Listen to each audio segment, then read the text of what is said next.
আসসালামু আলাইকুম everyone, welcome back to my new blog আমায়াত ফ্রম আয়াত প্যারাডাইস। আজকে আপনাদের দেখাবো হচ্ছে গিয়ে কিভাবে মুরগির মাংস দিয়ে হালিম রান্না করতে হয়। অ্যাকচুয়ালি সেদিন আমার বাসায় গরুর মাংস ছিল না, গরুর মাংস শেষ হয়ে গিয়েছে, তো হালিম খাওয়ার এত গ্রেভিং উঠছে, তো এর জন্য ভাবলাম যে হালিমটা আর কি মুরগির মাংস দিয়ে রান্না করে ফেলি। তো এখানে আমি মুরগির মাংস নিয়েছিলাম আর কি, মুরগির মাংসকে ছোট ছোট কিউব করে একদম হালিম যেভাবে রান্না করে তো ছোট ছোট কিউব করে আর কি মুরগির মাংসটাকে আমি রেডি করে নিয়েছি। দেখতেই পাচ্ছেন আমি ছোট ছোট কিউব করে নিয়েছি। এরপরে হচ্ছে গিয়ে হালিমটা নিয়ে নিয়েছি। এই হালিমটাকে আমি আধা ঘন্টার জন্য ভিজিয়ে রেখে তারপরে আমি হালিমটাকে বসিয়ে দিয়েছিলাম চুলার উপরে সিদ্ধ হওয়ার জন্য আর কি। হালিমটাকে অবশ্যই আধা ঘন্টা একটা গরম পানিতে ভিজিয়ে রাখবেন একটা আর কি পাত্রে করে, এক্ষেত্রে হচ্ছে হালিমের ডালটা তাড়াতাড়ি গলে যাবে। আর এখান দিয়ে আমি ব্রেস্তা করে নিয়েছি যেটা আমি হালিমে মিক্স করবো। এরপরে হালিমের এই ডালের সাথে আমি কাঁচামরিচ কুচি কুচি করে কিছু কাঁচামরিচ দিয়ে দিয়েছি, কারণ হালিমে তো ঝাল লাগবেই। তো হচ্ছে কি আমি একদম সহজ স্টেপে হালিমটা রান্না করে দেখাবো কীভাবে মুরগির মাংস দিয়ে হালিম রান্না করতে হয়। সবসময় যে গরুর মাংস দিয়ে হালিম রান্না করলেই হালিমটা মজা হবে এমন না, মুরগির মাংস দিয়েও হালিম রান্না করা যায়। তো এইখানে আমি মুরগির মাংসটাকে আর কি প্রসেসিং করে নিচ্ছিলাম আর কি, মুরগির মাংসর হালিমের জন্য আর কি মুরগির মাংসটাকে আর কি তৈরি করে নিয়েছিলাম। এখানে আমি নিয়ে নিয়েছি পেঁয়াজ, এরপরে দারচিনি এলাচি দিয়ে দিয়েছি, এরপরে দিয়ে দিয়েছি অল্প একটু পানি।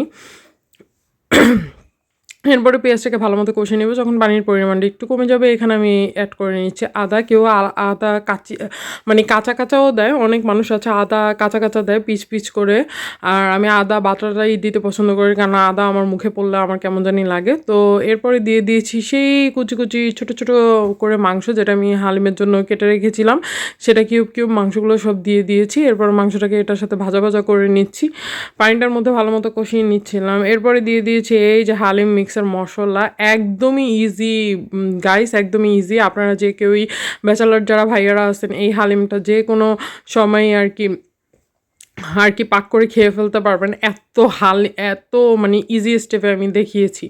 তো আর রানতেও বেশিক্ষণ লাগে না, জাস্ট তবে হ্যাঁ অবশ্যই আমি একটা বলে দেবো, হালিমটা একটু বড় পাত্রে রান্নার চেষ্টা করবেন, কারণ হচ্ছে কি আমি ছোটো পাত্রে আর কি নিয়েছিলাম। তো এই ক্ষেত্রে আপনার হালিম একটু বড় পাত্রে দিবেন, বড় পাত্রে দিলে হয় কি হালিমের হচ্ছে কি ডালটা ভালো মতো একদম উতরিয়ে যায়, তো সেটার পানসা ভাবটা একদম ছেড়ে যায়। এখানে আমি মাংসটাকে ভালো মতো একদম মশলা দিয়ে কষিয়ে নিচ্ছিলাম, আর হালিমের ডালটা বারবার নেড়ে চেড়ে দিচ্ছিলাম। অবশ্যই ডালটাকে বারবার নাড়তে হবে, না হলে হচ্ছে কি নিচে লেগে যাবে। তো আপনাদের এইদিকে খেয়াল রাখতে হবে, হালিমের ডালটা কিছুক্ষণ পরপর নেড়ে দিতে হবে। আর হচ্ছে গিয়ে এই যে আমার মাংসটাও হয়ে গিয়েছে, হালিমের মাংসটা। এরপরে আমি হচ্ছে গিয়ে হালিমের যাবতীয় যেসব জিনিসগুলো লাগে, যেমন হচ্ছে গিয়ে ধনিয়া পাতা কুচি করে নিয়েছি। যে কোনো জিনিসের সাথে হালিম বলেন হচ্ছে গিয়ে তারপর স্যুপ বলেন সব কিছুতে ধনিয়া পাতার দিলে ফ্লেভারটা এত মজা লাগে, এত মজা লাগে। আমি তো জানি না কার কেমন লাগে, কিন্তু আমার অনেক ভালো লাগে।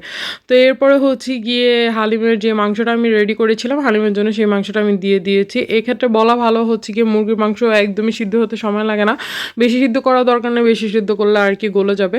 যেরকম আমি অল্প পানি দিয়ে একটু কষিয়ে টষিয়ে নেড়ে চেড়ে, যেহেতু হালিম তো হচ্ছে গিয়ে একদম ওয়ান কাইন্ড অফ পানি, সেহেতু এত বেশি সিদ্ধ করার কোনো নাই, একটু শক্ত শক্ত থাকলেও কিছু হবে না, যেহেতু হালিমের ডালের মধ্যে গেলে এটা এভাবেই নরম হয়ে যাবে।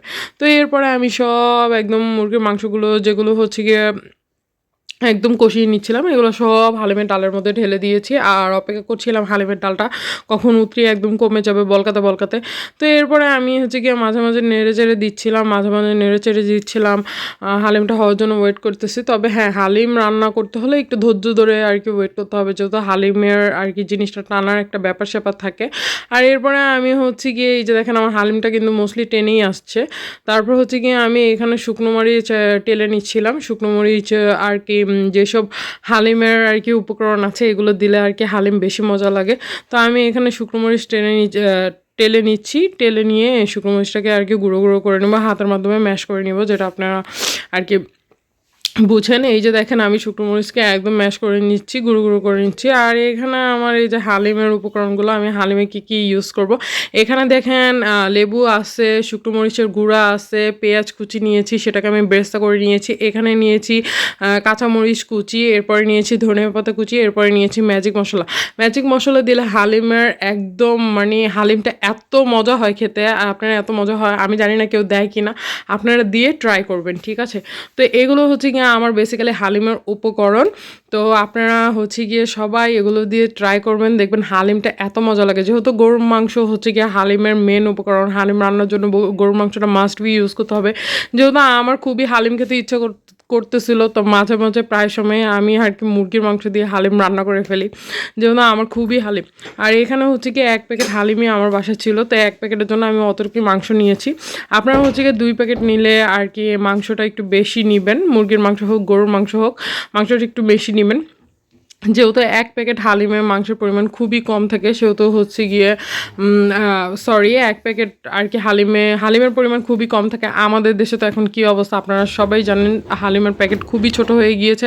আগে হালিমের প্যাকেট বড় ছিল, প্যাকেটগুলো অনেক বড় ছিল, আর এখন হালিমের প্যাকেট হচ্ছে গিয়ে দিনে দিনে ছোট হচ্ছে। তো এর মধ্যে বলে রাখা ভালো, মাঝখান দিয়ে আমি বলে রাখি, যারা আমাকে সবসময় সাপোর্ট করেন, আমার ভিডিও দেখেন, তারা একটু শেয়ার করে দিবেন, একটু সাপোর্ট করে পাশে থাকবেন।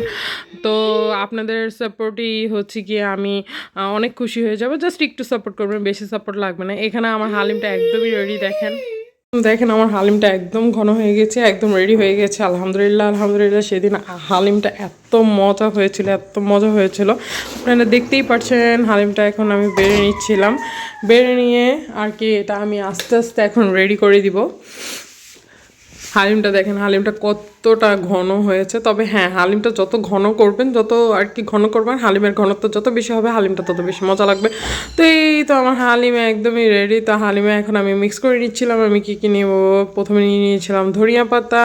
একদমই হালিমটা রেডি, দেখেছেন আপনারা কত ইজি স্টেপে আমি দেখানোর চেষ্টা করেছি। এরপরে নিয়ে নিয়েছিলাম কাঁচামরিচ কুচি, এরপরে নিয়ে নিয়েছিলাম হচ্ছে গিয়ে শুকনো মরিচের ফাঁকি, এরপরে নিয়ে নেব বেরেস্তা, এরপরে নিয়ে নিয়েছিলাম বেরেস্তা। এরপরে হচ্ছে কি নিয়ে নিব হচ্ছে কি এখানে আমি হচ্ছে কি পুদিনা পাতা, তবে পুদিনা পাতাও মিক্স করলে খুবই ভালো লাগে। এরপরে হচ্ছে নিয়ে নিয়েছিলাম লেবু। এগুলো সব কিছু মিক্স করে আমি একদমই আর কি হালিমটাকে রেডি করে নেব। মাশাল্লাহ আলহামদুলিল্লাহ। আমি যখন ভিডিও করছিলাম তখন আমার কি জিভে পানি আসতেছিল, কারণ হালিমের টেস্ট আমার এখনও মুখে লেগে গেছে। একদম নর্মালি ওয়েতে আপনারা এই হালিমটা রান্না করে নিতে পারেন, কোনো হ্যাসেল ছাড়া, কোনো কিছু ছাড়া। দেখছেন কত ইজি ওয়েতে আমি হালিমটা রান্না করে ফেলেছি, আপনারাও এভাবে রান্না করে ফেলবেন। যেহেতু আর বেসিক্যালি এটা হচ্ছে কি একদম ব্যাচেলার ভাইয়াদের জন্য রেসিপি। এই রেসিপিটা অনেক সহজ, ব্যাচেলার ভাইয়ারা একদম ইজিভাবে হচ্ছে কি আপনারা এই হালিমটা রান্না করে বাসায় খেয়ে ফেলতে পারেন। তো এই যে আমার হালিম রেডি। এরপরে হচ্ছে কি আমি বাসা সবার জন্য আর কি গিয়ে আমি আর কি বাসা সবাইকে দিয়েছিলাম। বাসা সবাই বলতেছিল যে গরুর মাংস না মুরগির মাংস দিয়েও খুবই ভালো হয়েছে, আলহামদুলিল্লাহ আলহামদুলিল্লাহ। এরপরে হচ্ছে গিয়ে খেতে বসেছিলাম। অবশ্যই এই ইজি স্টেপে একদম মুরগির মাংস দিয়ে আপনারা মাঝে মাঝে হালিম বানিয়েও দেখবেন। হালিম কিন্তু অ্যাকচুয়ালি মুরগির মাংস দিয়ে খারাপ হয় না। যারা আমার মতো হচ্ছে গিয়ে আর কি অনেক হালিম প্রিয়, অবশ্যই হালিম খাওয়াই লাগবে, তারা হচ্ছে গিয়ে মুরগির মাংস ঘরে থাকলে ঝটপট হালিম বানিয়ে ফেলতে পারেন। তো thank you so much for watching for my video.